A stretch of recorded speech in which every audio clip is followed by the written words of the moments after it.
Сөз Шопан Ата Қазақстан ұлттық агро қозғалысының төрағасы Алмасбек Жұмабекұлы Садырбаевқа беріледі. Ассалаумағалейкум, қазақ елі, құрметті әріптестер, Павел Олегович, Ерлан Хайланович, депутат мырзалар, сіздерге рахмет. Неге дейсіз ғой? Өткен жолғыдан кейін офлайн өмірде министрді екінші рет көріп тұрмыз. Көре алмаймыз. Тіпті жиналыстарға қатыспайды. Вице-министрлармен әлек боламыз, бірақ ол кісілер ештеңе шеше алмайды. Сонымен барлығы ұзын құйымшақ болып қалады. Сонымен енді мына жерде әріптестер нағыз мамандар айтып жатыр, оның барлығын мен қайталамай қойын. Мен бүгін президент Тоқаевтың сөзін естіп, содан жігер алып, сол кісі ретінде сұрайын деп тұрмын. Ербол Шақпайұлының жұлдызы, өздеріңіз білесіздер, былтыр Маңғыстауда жұт болғанда айы оңынан, жұлдызы соңынан туды. Неге? Өйткені жем-шөп мәселесі бойынша проблема болды, алдындағы министрді жіберді. Сізді нақты жем-шөптің мәселесін шеш деп, ең бірінші тапсырмасы қойды. Не болды? Мына жерде әрбір сөйлеген спикер жем-шөп, жем-шөп, жем-шөп. Мәселе шешілген жоқ. Президенттің бірінші тапсырмасы орындалған жоқ.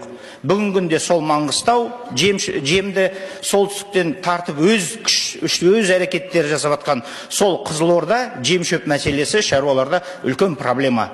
Оны мына жерде отырған басқа мал шаруашылығындағы әріптестерім растар. Солай ма? Келесі президенттің тапсырмасы, мына жерде жаңа Қуаныш мырза айтып өтті, ветеринария мәселесі. Президент сізге екінші тапсырманы берді. Ветеринарияны күрделі реформа жаса. Ербол Шырақбайұлы деді, бәріміз куәміз. Не жасалды? Ештеме жасалған жоқ. Ветеринарлардың айлығын болар болмасқа алдамшы бір пайызға өсірді де, бітті. Реформа ол емес.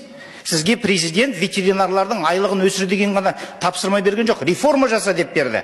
Реформа дегеніміз ол бүкіл бағытты өзгерту. Мемлекеттік ветеринариядан кәсіби ветеринарияға қарысу, ауысу, жекеменшік ветеринарияны қосу, жекеменшік лабораторияларды қосу. Мәне реформа деген не? Сіз президенттің екінші тапсырмасында орындамадыңыз. Президенттің үшінші тапсырмасы, жаңаған әріптестерім айтып өтті, ЛПХ, жеке қосалқы шаруашылық. Жеке қосалқы шаруашылық заңын қабылда. Ербол Шырақбайұлы деп президент тапсырды. Не болды? Депутат мырзалар, сіздерге рахмет. Алдарыңызға келген шала заңды біз тоқтата алмадық қой. Атамекенге бардық. Барлық жерде де тоқтат десек тоқтата алмайды. Танк. Сіздерге рахмет, тоқтаттыңыздар, қайтардыңыздар. Бірақ сол күннен бері әлі бір жиылыс болған жоқ. Сол жеке қосалқы шаруашылығының заңын қайтадан қарастырайық деп депутаттар сіздерге айтты ма? Айтқан жоқ. Бізге сала мамандарын айтты ма? Айтылған жоқ. Минсельхоздың, скорее всего, ескі зданияның ішінде шаң-шаң болып қалды. Ол туралы Ербол Шырақбай ұмытып кетті. Сонымен президенттің үшінші тапсырмасы орындалған жоқ. Келесі, субсидиялау ережесі. Субсидиялау ережесінде мен кейбір әріптестермен енді келісе алмаймын, жаңағы тек қана үлкен шаруашылықтарға бейім. Енді ол біздің 20 жылғы тенденция. Бірден Ербол Шырақбай сізге оны бұру мүмкін емес шығар. Өйткені мына жерде бізде лоббизм деген бар, ол нормально. Бірақ сіз ауылдың қазағын ұмыттыңыз. Мына сіздің жаңа ережеңізде ауылдағы қарапайым қазаққа қолжетімділік, мемлекеттік қолдаулардың көрінбейді. Иісі жоқ.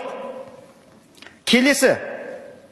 Одан кейін мына ережеге келетін болсақ, ереже бізде былтырғы осы үстіміздегі жылы мамыр айында қабылдану керек болған, міне бізде жыл бітті. Енді міне 15 күннен кейін, 20 күннен кейін бізде жаңа жыл. Ережеміз әлі жоқ.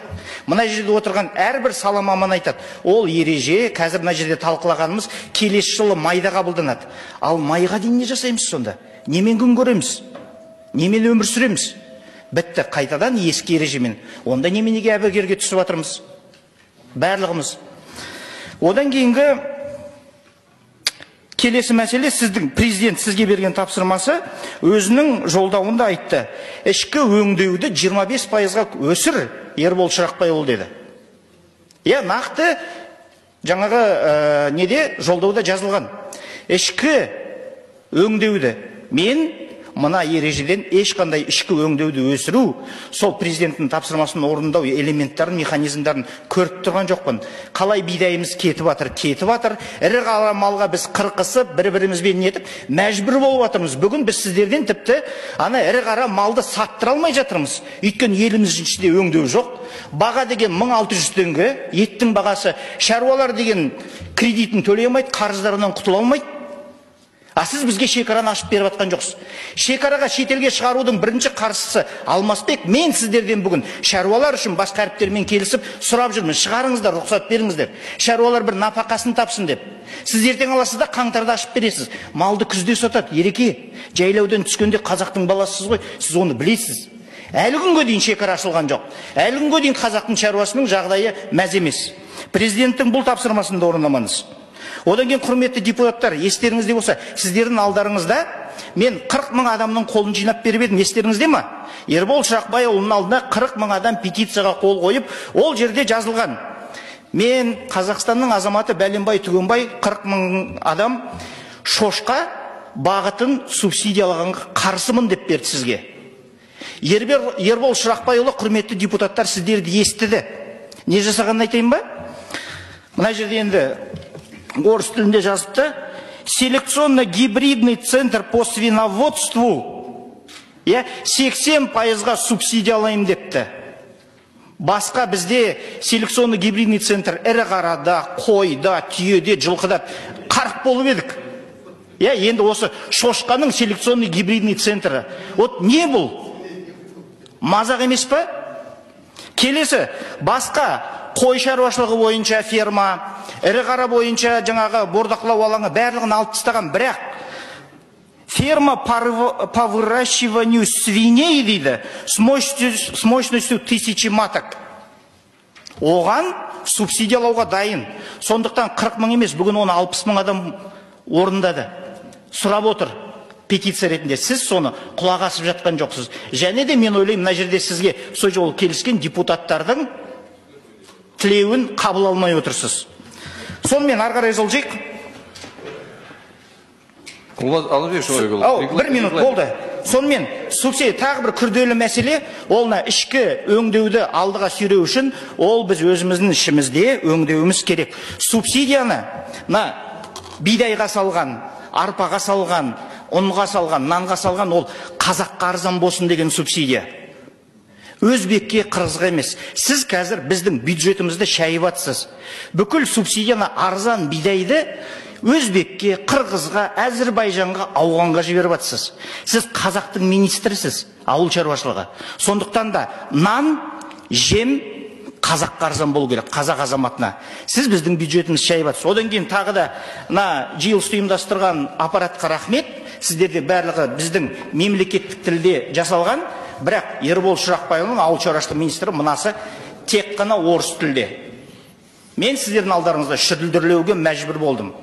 Сондықтан келесі отырыста мынандай олқылықты жібермеңіз. Өзіңіздің менің мемлекеттік тілді сыйлаңыз. Рахмет. Рахмет, Алмасбек Жұмабекұлы.